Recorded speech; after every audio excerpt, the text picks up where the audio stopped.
Once upon a time there were 4 little rabbits, and their names were Flopsy, Mopsy, Cottontail, and Peter.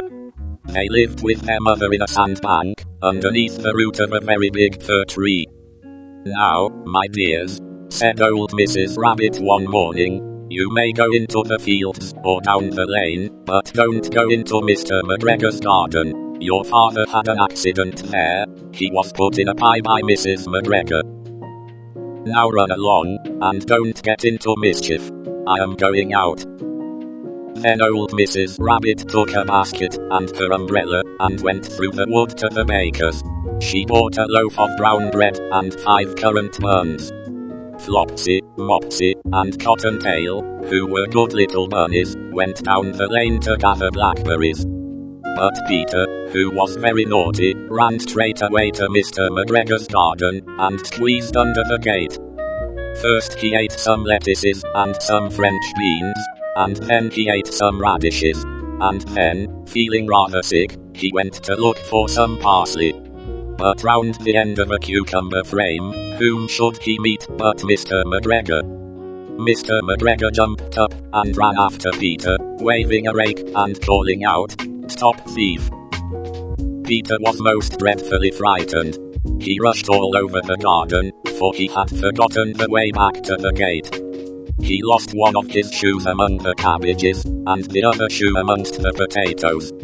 After losing them, he ran on 4 legs and went faster, so that he might have got away altogether if he had not, unfortunately, run into a gooseberry net, and got caught by the large buttons on his jacket. It was a blue jacket with brass buttons, quite new. Peter gave himself up for lost, and shed big tears, but his sobs were overheard by some friendly sparrows, who flew to him in great excitement, and implored him to exert himself. Mr. McGregor came up with a sieve, which he intended to pop upon the top of Peter, but Peter wriggled out just in time, leaving his jacket behind him. He rushed into the tool shed, and jumped into a can. It would have been a beautiful thing to hide in, if it had not had so much water in it. Mr. McGregor was quite sure that Peter was somewhere in the tool shed, perhaps hidden underneath a flower pot. He began to turn them over carefully, looking under each. Suddenly Peter sneezed. Curtiscue! Mr. McGregor was after him in no time. Peter was dreadfully frightened. He rushed all over the shed, looking for a way out. He found a window, but it was too small for him to squeeze through, and he was trapped again. Peter saw a watering can. He jumped in. But it was full of water, and made him even wetter and more miserable. Just then, Mr. McGregor opened the door, and Peter dashed past him, and escaped into the garden once more. He ran across the garden, slipping and sliding, looking for the gate. At last, he found it, and squeezed under, and was safe at last outside in the woods. Mr. McGregor hung up the little jacket, and the shoes for a scarecrow, to frighten the blackbirds.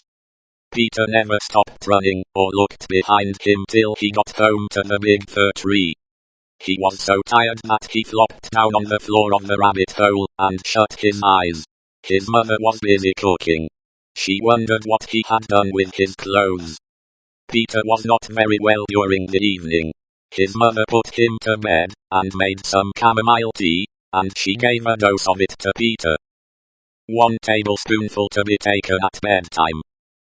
But Flopsy, Mopsy, and Cottontail had bread and milk and blackberries for supper.